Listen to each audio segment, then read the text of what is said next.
और बुलेटिन की शुरुआत करते हैं 1 बजे की 5 बड़ी खबरों के साथ। गरजे भारत फ्रांस के फाइटर, पहरे में ग्रेटर पार्षद, सेमीफाइनल की तैयारी, इस पोषाहार में कीड़े हैं, लुभा गया पुष्कर मेला।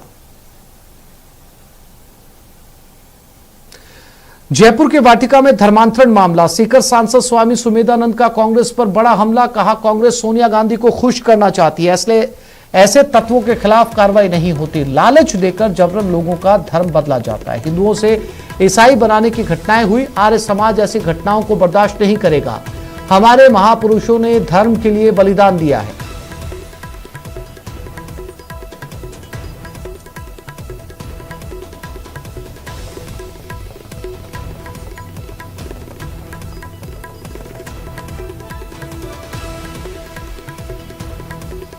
तो जयपुर के वाटिका में धर्मांतरण का ये मामला है।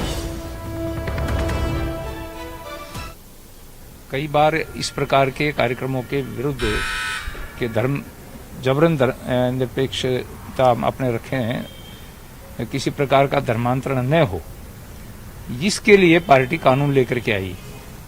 पार्टी ने कई बार इस प्रकार के विचार किए। अटल जी के समय में भी ये बात आई कि जबरन जो धर्मांतरण है ये देश के हित में नहीं है, समाज के हित में नहीं है, गरीब लोगों के साथ छलावा है, धोखा है। लेकिन ये दुर्भाग्य है कि कांग्रेस तो सोनिया गांधी के नेतृत्व में ये काम शुरू से करती रही है और उनको आशीर्वाद मिलता है वहां से, ननिहाल से। तो ये एक षड्यंत्र है, हम इसका विरोध करते हैं और इस प्रकार का काम नहीं होना चाहिए। पार्टी स्तर पर बातचीत करेंगे कि इसको किस तरह से इसका विरोध किया जाए, उसको रोका जाए। जयपुर के वाटिका में धर्मांतरण मामला, उपनेता प्रतिपक्ष राजेंद्र राठौड़ का बयान, मेरी निजी जानकारी में नहीं है। धर्मांतरण के खिलाफ बीजेपी सख्त रही है, अध्यक्ष जी रिपोर्ट मंगवा रहे हैं, रिपोर्ट के आधार पर कार्रवाई होगी।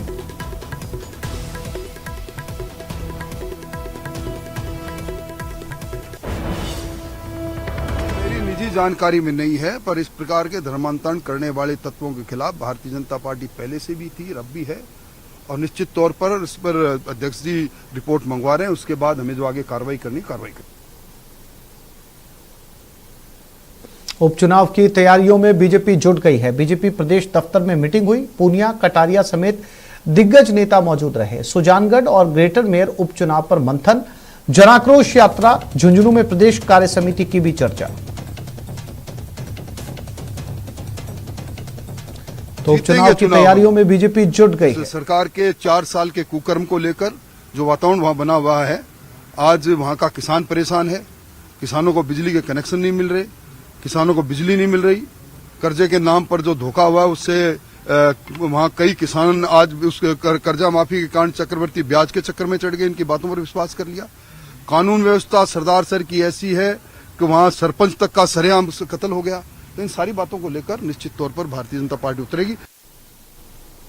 और बीजेपी का प्रदेश सरकार पर हमला, उपनेता प्रतिपक्ष राजेंद्र राठौड़ ने साधा निशाना, सरकार के खिलाफ जनता में भारी आक्रोश। राजेंद्र राठौड़, 2023 में कांग्रेस सरकार को उखाड़ फेंकेगी जनता, बीजेपी एकजुट होकर सरदार शहर उपचुनाव लड़ेगी। सरदार शहर में कानून व्यवस्था खत्म हो चुकी है, ग्रेटर नगर निगम में भी बीजेपी का मेयर बनेगा।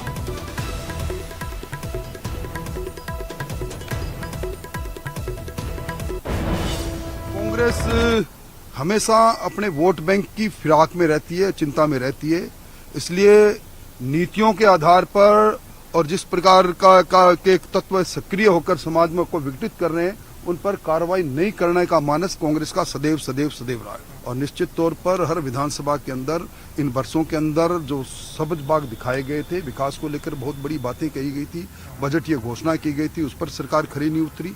और आज जिस प्रकार की आपाधापी का वातावरण है और स्थानांतरण उद्योग के चलते हुए पटवारी से लेकर ग्राम विकास अधिकारी से लेकर शिक्षकों से लेकर सबको ताश के पत्ते की तरह फेंक दिया गया है और उसमें भी बड़ा भारी भरकम भ्रष्टाचार हुआ है। कोई ऐसा गांव नहीं बचा जहां उपभोक्ता के पास बड़ी एडिशनल सिक्योरिटी की राशि नहीं आई है, बिजली का बिल बढ़ा हुआ नहीं आया है। इन सारे मुद्दों के साथ साथ कानून व्यवस्था और दहशतगर्दी की जिंदगी से आम आदमी रूबरू हो रहा है, ये सारे मुद्दे बन गए हैं। इन सारी बातों को लेकर विधानसभा के स्तर पर इस प्रकार की आपाधापी और अंतर्विरोध पहले कभी नहीं देखा। संविधान में साफ कलेक्टिव रिस्पांसिबिलिटी की बात कही गई है। एक मंत्री बोलता है तो पूरा मंत्रिमंडल बोलता है, पर यहाँ तो मंत्री मंत्री बोलते हैं और एक दूसरे को ललकारते हैं। कभी कोई किसी को गुलाम कह रहा है, कोई किसी को नकारा कह रहा है, कोई कह रहा है मैं मंत्री हूं तो मैं शर्मिंदगी महसूस कर रहा हूं। मैं समझता हूं प्रतिदिन सरकार की अंतर्कलह ने राजस्थान के आवाम को ठग लिया है और मौका लगते ही ये वोट की चोट से इनको सीधा करेंगे। तो क्या सीएम साहब का इस्तीफा मांग रहे हैं? अभी छोड़ दो कुर्सी, बहुत हो गया। नहीं, सीएम साहब का इस्तीफा, सीएम साहब का हमसे क्यों सवाल करते हो? कांग्रेस के लोग जो जिस तरह की बात कर रहे हैं मंत्रिमंडल के सहयोगी, वो एक तरह से अप्रोक्ष रूप से इस्तीफा ही मांग रहे हैं उनसे। और ग्रेटर के लिए घमासान। नगर निगम ग्रेटर मेयर उपचुनाव 10 नवंबर को होना है मतदान। बीजेपी और कांग्रेस ने बाड़ेबंदी शुरू कर दी। चोमू में बीजेपी पार्षदों की बाड़ेबंदी चल रही है। मानसरोवर होटल में कांग्रेस की बाड़ेबंदी चल रही है। बीजेपी का 90 पार्षदों के बाड़ेबंदी का दावा है। कांग्रेस के खेमे में फिलहाल 50 पार्षद नजर आ रहे हैं। कांग्रेस की बाड़ेबंदी में सख्ती नहीं है। पार्षद अपनी इच्छा के अनुसार बाहर आ जा सकते हैं। कैंप में पहुंच रहे हैं दोनों दलों के बड़े नेता।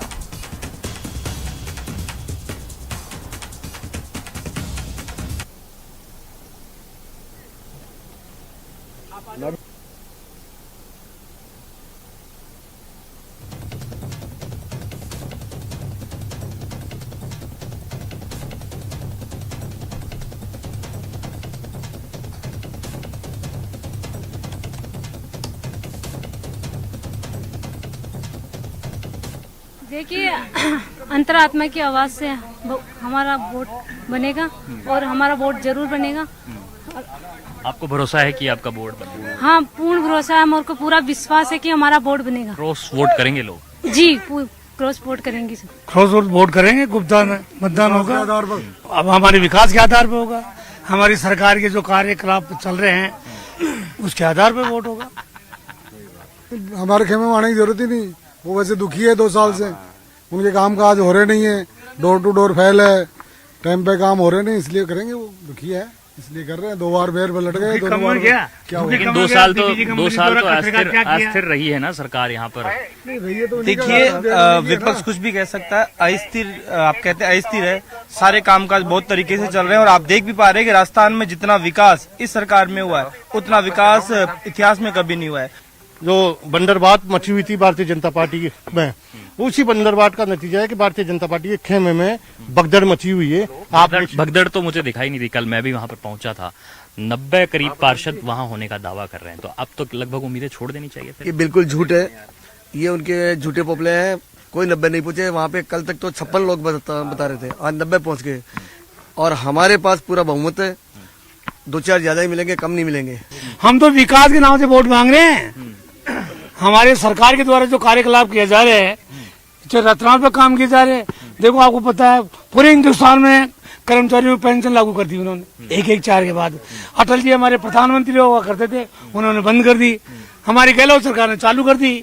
ये कितना बड़ा फायदा है। जयपुर नगर निगम ग्रेटर में महापौर के उपचुनाव हैं 10 नवंबर को। इससे पहले दोनों ही दलों की तरफ से दावे किए जा रहे हैं जीत के। मैं कांग्रेस के प्रत्याशी हेमा सिंघानिया जी के साथ में मौजूद हूं। हेमा जी, किस तरह से आपका जो दल है दावे तो बहुत कर रहा है, लेकिन नंबर गेम में आप लोग काफी कम दिखाई दे रहे हैं, मुमकिन कैसे होगा?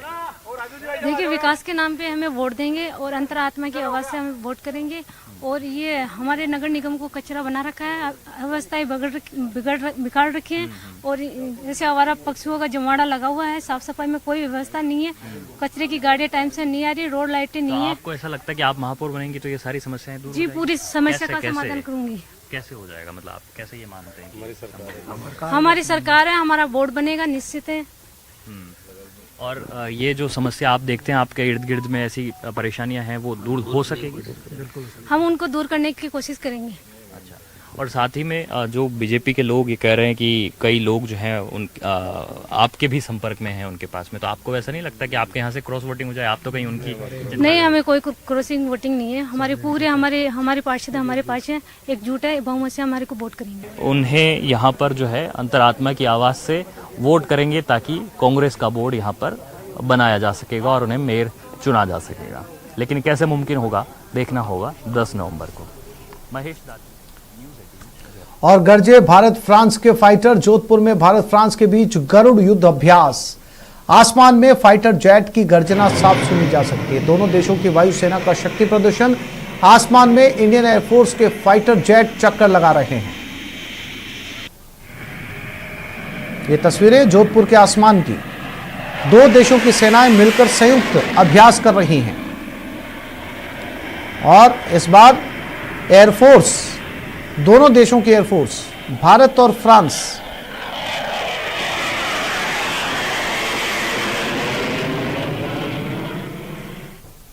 वायुसेना संयुक्त युद्धाभ्यास जोधपुर की धरा पर कर रही है। ये 7वां युद्धाभ्यास गरुड़ा का आयोजन यहाँ पे किया जा रहा है। आप देख सकते हैं कि ये सामने जो राफेल आपको उड़ता दिखाई दे रहा है, इसमें भारत की एयर मार्शल वीआर चौधरी जो है सवार, उनके साथ जो है को पायलट भी उनके साथ मौजूद है। और वहीं दूसरी ओर जो है फ्रांस के जो एयर मार्शल है स्टीफन मिले, वो भी जो है भारत का सुखोई विमान उड़ा रहे हैं। और जो दोनों जो उड़ान भर के जो दोनों देश की सेनाएं अपनी अपनी ताकत दिखा रही है। और जो गरुड़ा युद्धाभ्यास जो संयुक्त युद्धाभ्यास किया जा रहा है, उसमें जो भारत और फ्रेंच दोनों सेनाएं अपनी अपनी ताकत जो वायुसेना दिखाएगी। और जोधपुर में ये जो एक दूसरे के साथ जो तकनीक के हस्तांतरण और उसको लेकर जो ये युद्धाभ्यास किया जा रहा है, कहीं ना कहीं एक पूरे विश्व की नज़र इस युद्धाभ्यास पर है। और लगातार इस तरह के युद्धाभ्यास द्वारा जो है दोनों सेनाओं में आपसी समन्वय और तकनीक का हस्तांतरण किया जाता है। चंद्रशेखर व्यास, न्यूज़ 18 राजस्थान, जोधपुर। और इसी खबर पर ज्यादा जानकारी के लिए जोधपुर से चंद्रशेखर हमारे साथ जुड़ गए हैं। चंद्रशेखर, कब तक ये अभ्यास चलेगा, कितने दिनों का शेड्यूल बनाया गया है और क्या वायुसेना के इस अभ्यास में दोनों देशों के विमान शामिल हुए हैं या फिर फ्रांस के सैनिक भी भारतीय विमानों के ऊपर अभ्यास कर रहे हैं? देखिए, आशिफ, बात करें तो भारत और फ्रांस की वायुसेना का जो संयुक्त अभ्यास है गरुड़ 7, यह 7वां अभ्यास है। और इस दौरान जो है भारतीय वायुसेना के प्रमुख air chief marshal VR Chaudhari और फ्रांस के एयर चीफ मार्शल स्टीफन मिले, जो कि यहाँ पर मौजूद है। इस दौरान उन्होंने जो भारतीय वायुसेना के प्रमुख हैं, उन्होंने फ्रांस का राफेल विमान उड़ाया। को पायलट के रूप में वो उसके अंदर मौजूद रहे। वहीं जो फ्रांस के वायुसेना प्रमुख हैं, उन्होंने भारतीय यान को उड़ाया। सबसे बड़ी बात इसके दौरान जो है आपस में जो तकनीकी का हस्तांतरण किया जाता है, एक दूसरे के सैनिकों को, जो विमान उड़ाने वालों को है, जो तकनीक का हस्तांतरण जो है यहाँ पर किया जाता है। और आपसी जो समन्वय बनाने का प्रयास जो किया जाता है, वो कहीं ना कहीं महत्वपूर्ण है। और पूरे विश्व की निगाहें जो है इस संयुक्त अभ्यास पर है। जी चंद्रशेखर, जानकारी के लिए आपका धन्यवाद। तो आसमान में इस समय दोनों वायुसेनाओं की रिहर्सल। और अब बात जयपुर की, जहां बदमाश मस्त हैं और पुलिस पस्त। यकीन नहीं होता तो इन तस्वीरों को देखिए। न इनको पुलिस का खौफ है, ना ही किसी और का। हाथों में सरिये डंडे लिए 10-15 बदमाश शहर के चित्रकूट थाना इलाके में पहुंचते हैं। रात 11 बजे पुलिस की गश्त और सुरक्षा व्यवस्था को धत्ता बताकर विद्युत नगर में मेहरवाल मार्ग पर एक मकान के बाहर खड़ी गाड़ियों में तोड़फोड़ करनी शुरू कर देते हैं। इसके अलावा एक मकान और आसपास खड़ी गाड़ियों में भी तोड़फोड़ की जाती है। कॉलोनी वासियों का कहना है कि जो बदमाश तोड़फोड़ करने आए थे, इनमें से कुछ कॉलोनी में ही पिछले लंबे समय से एक मकान को किराए पर लेकर कब्जा करके बैठे हैं। 2 दिन पहले ही ये कब्जा खाली करवाया गया था। पुलिस भी पूरे मामले की जांच में जुटी है। बदमाशों का उत्पात। जयपुर में बदमाशों ने जमकर गाड़ियां तोड़ी। और न्यूज 18 राजस्थान के ये सवाल, क्या जयपुर में हो क्या रहा है? क्या कानून का इकबाल पूरी तरीके से खत्म हो चुका है? क्या अपराधियों में पुलिस का खौफ नहीं है? और सबसे बड़ा सवाल, क्या ऐसे आम लोगों का विश्वास जीत पाएगी जयपुर पुलिस?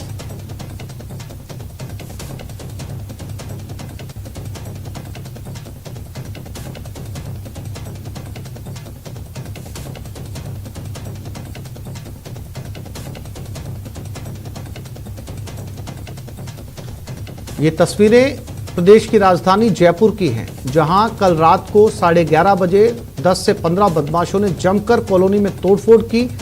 कॉलोनी वासियों ने लगातार पुलिस को कॉल किए और पुलिस को यहां तक पहुंचने में आधा घंटा लगा।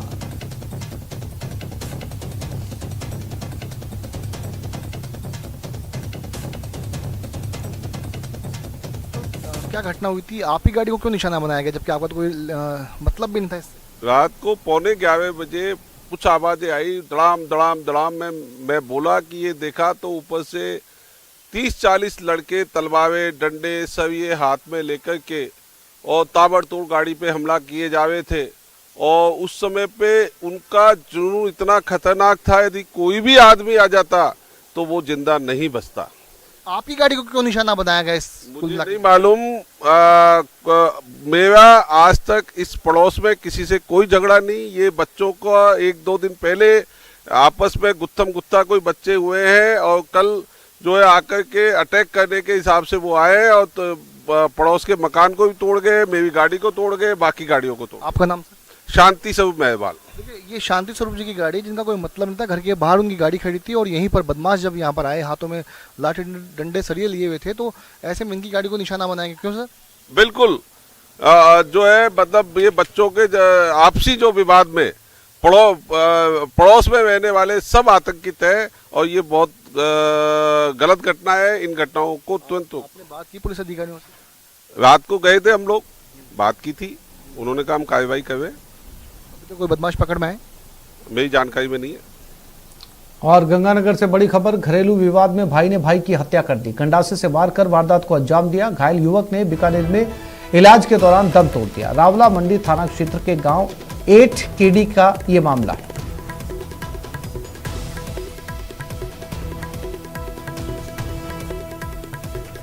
घरेलू विवाद को लेकर भाई ने भाई को जान से मार दिया। युवक को हॉस्पिटल लाया गया बीकानेर तक, लेकिन बीकानेर के अस्पताल में उसने दम तोड़ दिया। रावला मंडी थाना क्षेत्र का यह पूरा मामला है, जहां पर भाई ने भाई के ऊपर जानलेवा हमला किया, दूसरे भाई की जान चली गई। और अब बात कोटा की, जहां बदमाशों के हौसले किस कदर बुलंद है, इसका अंदाजा लगाना है तो इन तस्वीरों को देख सकते हैं। एक महिला मंदिर की सीढ़ी पर चढ़ रही है और अचानक एक बाइक आकर रुकती है। बाइक पर से बदमाश उतरता है, महिला के पीछे जाता है, एक महिला से चैन छीनकर फरार हो जाता है। तस्वीरें महावीर नगर प्रथम जैन मंदिर के पास की हैं। चैन स्नैचिंग की पूरी घटना सीसीटीवी में कैद हो गई। इस घटना को लेकर लोगों में आक्रोश है। फिलहाल पुलिस पूरे मामले की जांच में जुट गई है ना। तो पीछे से आया, इधर से वो एक साड़ी खाती थी, मेरी साड़ी क्यों खची, देखा जिधर तो वो झटका लगा के भग गया, दिखाई नहीं, वो तो उसकी शक्ल भी नहीं दिखी मेरे को। मैं एक महिला के साथ तो चेन स्नैचिंग करके ले गया। इस पर यहाँ आए, जानकारी की तो 65 वर्षीय श्रीमती लाड देवी जो मंदिर में दर्शन करने के लिए आई थी जैन मंदिर में, वो मंदिर के गेट से वो चेन तोड़ करके लेकर के गया बताया है। और कोटा में ये हो क्या रहा है, ये सवाल हम क्यों पूछ रहे हैं, इन तस्वीरों को देखेंगे तो आप भी समझ जाएंगे। पहले तस्वीरें देखिए, कोटा में चाकूबाजी की लाइव तस्वीरें हैं, दिल दहलाने वाली, दहशत फैलाने वाली। कुछ बदमाश एक युवक पर चाकू से ताबड़तोड़ हमला कर रहे हैं, बेखौफ होकर, बिना डरे। बताया जा रहा है कि हफ्ता वसूली और स्मैक बेचने को लेकर रंजिश चल रही थी। इसी बात को लेकर बदमाशों ने वारदात को अंजाम दिया और फरार हो गए। हालांकि चाकूबाजी की पूरी घटना कैमरे में कैद हो गई। तस्वीरें कोटली जमाल चौक इलाके की है। फिलहाल गुमानपुरा थाना पुलिस मामले की जांच कर रही है।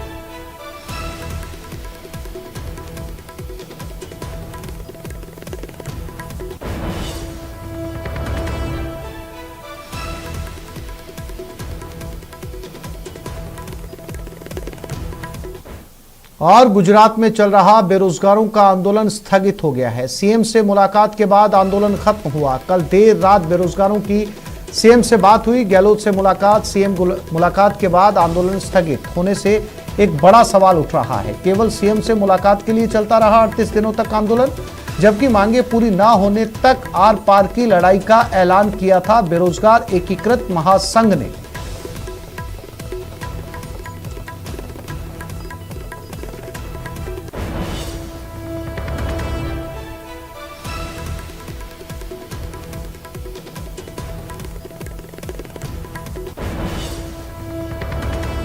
ये मुलाकात गुजरात में सत्याग्रह आंदोलन गुजरात अहमदाबाद में जारी था।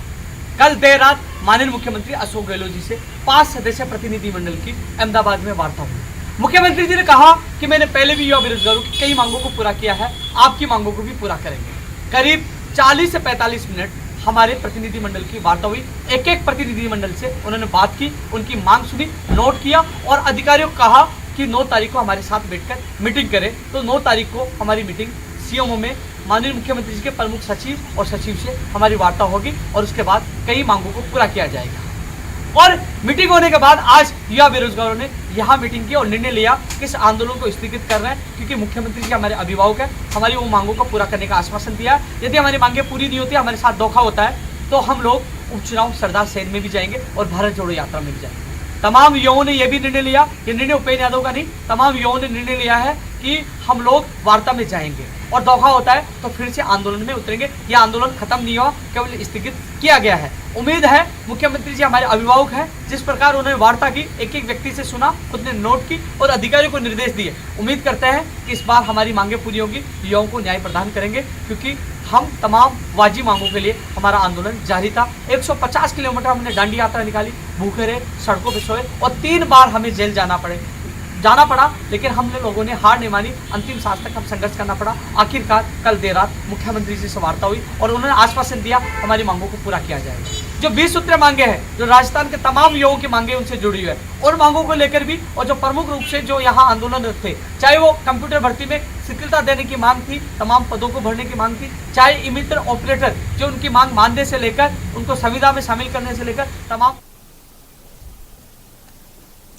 और इसी खबर पर लवली वधवा हमारे साथ जुड़ गए हैं। लवली, 1 महीने तक आंदोलन चला, गुजरात पहुंचे बेरोजगार एकीकृत महासंघ के लोग, कहा कि जब तक मांगे पूरी नहीं होगी आंदोलन जारी रहेगा, भारत जोड़ो यात्रा को रोका जाएगा, लेकिन एक मुलाकात और आंदोलन खत्म, जबकि मांगे नहीं मानी गई हैं। देखिए, आपने सही कहा, ये बहुत बड़ा सवाल उठ रहा है राजस्थान बेरोजगार एकीकृत महासंघ के जो काम संभालने वाले, जो कामकाज संभाल रहे उन लोगों पर, कि आखिरकार सीएम से मुलाकात का एक तस्वीर जारी करने महज से ही अगर आंदोलन स्थगित होता है, बेरोजगारों की मांगे पूरी होती है, तो ये तस्वीर तो सीएम रोज जयपुर शहर में आए दिन लोगों के साथ सीएम खिंचवा रहे हैं। सीएम के दरवाजे जो है, सीएमओ के दरवाजे, सीएमआर के दरवाजे हमेशा खुले रहते हैं। जो भी जाता है वो अपनी जन सुनवाई में अपनी बात रख सकता है। तो ऐसे में सैकड़ों बेरोजगार युवाओं को लेकर के गुजरात में बैठे रहना 38 दिनों तक, और वहां पर ये बात का ऐलान करना कि राहुल गांधी की भारत जोड़ो यात्रा का विरोध होगा, इसके साथ साथ में जब तक मांगे पूरी नहीं होगी तो सरदार शहर में जो चुनाव है वहां जाकर के विरोध किया जाएगा। पूरे राजस्थान में 9 फरवरी को युवा जागृति यात्रा निकाली जाएगी, घर घर जाकर के ये बताया जाएगा कि बेरोजगारों के साथ में कांग्रेस ने धोखा किया है। और जबकि कांग्रेस के जो बड़े नेता है, राजस्थान के जो मुख्यमंत्री है अशोक गहलोत, वो जब वहां पहुंचते हैं तो एयरपोर्ट पर महज वो सामने देख करके ही बेरोजगारों को कहते हैं कि आप आओ मेरे से बात करो। यानी कि आप समझ सकते हैं कि बेरोजगारों के जो ऊपर के जो शीर्ष नेता हैं, उन्होंने अगर इस पूरे मसले को राजनीतिक तरीके से बुनाया है तो शायद आने वाले दिनों में उनको खामियाजा भुगतना पड़ेगा। लेकिन साफ तौर पर कुल मिलाकर के बेरोजगारों की मांगों को लेकर के सरकार जिस तरह से गंभीर है, अभी उपेंद्र यादव, ये मुलाकात तो सीएमआर में हो सकती थी, जयपुर में हो सकती थी, ये आश्वासन तो उन्हें जयपुर में भी मिल सकता था। देखिए, बिल्कुल ये आश्वासन जयपुर में भी मिल सकता था अगर कोशिश की जाती बेरोजगारों की ओर से मुलाकात की। कल बेरोजगारों के एक प्रतिनिधि मंडल ने मुख्यमंत्री के सचिव ललित कुमार से मुलाकात की थी, उन्हें ज्ञापन सौंपा था। उन्होंने ज्ञापन पर यह भी कहा था कि कार्रवाई शीघ्र होगी। अगर मुख्यमंत्री से भी बातचीत करने की कोशिश की जाती तो शायद ये बातचीत होती, मगर गुजरात जाकर के यात्रा निकाल के पूरा मीडिया प्रोपेगेंडा करके इस तरह की यात्रा को, और ये बताया गया कि भारत जोड़ो यात्रा का विरोध होगा। सबसे बड़ी बात है कि कांग्रेस के लिए आन बान शान का प्रतीक है भारत जोड़ो यात्रा, उसके विरोध की बात कही गई। 9 तारीख को यह बैठक है, क्या कुछ निकलकर इस बैठक में आता है, इस पर नजरें बनी रहेगी। फिलहाल तमाम जानकारी के लिए लवली आपका धन्यवाद। सवाई माधोपुर जिले के बामनवास थाना क्षेत्र के गांव में 29 सितंबर को अगवा की गई नाबालिग का अब तक कोई सुराग नहीं लगा है। बालिका की बरामदगी के लिए बालिका के परिजन और गांव वाले पिछले 4 दिनों से जिला मुख्यालय पर कलेक्ट्रेट के समक्ष धरने पर बैठे हैं। परिजनों का साथ देने के लिए आज बामनवास विधायक इंदिरा मीणा धरना स्थल पहुंची और बालिका पूरे मामले की जानकारी ली। इंदिरा मीणा ने पुलिस अधिकारियों से बात की और बालिका को जल्द बरामद करने और आरोपी को गिरफ्तार करने के निर्देश दिए। पीड़ित परिजनों ने इस मामले में नामजद रिपोर्ट भी लिखवाई, लेकिन पुलिस अभी तक बालिका का पता नहीं लगा पाई। आज कल हमने कुछ दिन पहले मैं क्षेत्र के दौरे भी थी, तब गांव में गई, पहुंची थी मैं। सभी गांव वालों ने मिलकर इनकी जो समस्या है उस दिन मेरे को अवगत कराया था। उससे कुछ पहले मुझे कोई पता नहीं था।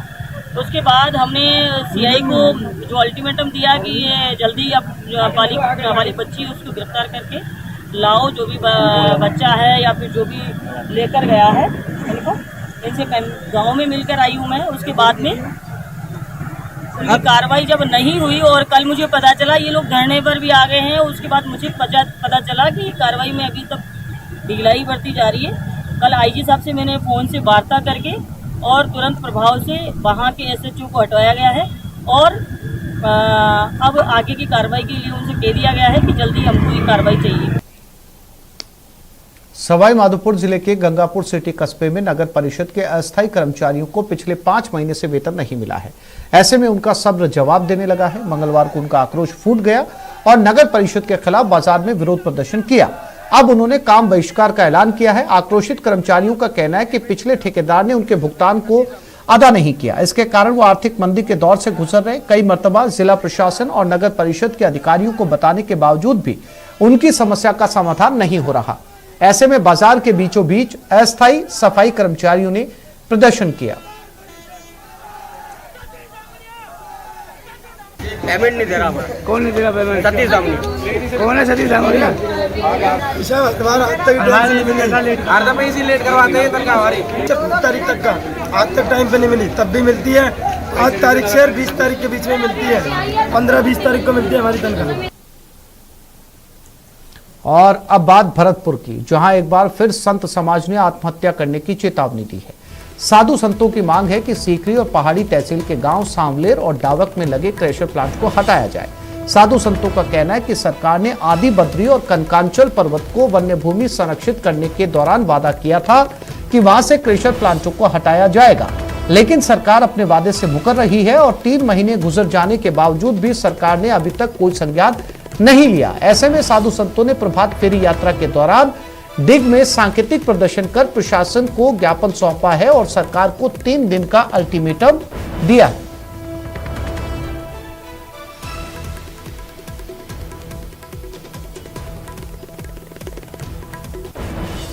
एक छोटे से ब्रेक के लिए रुक रहे हैं, जल्द लौटेंगे।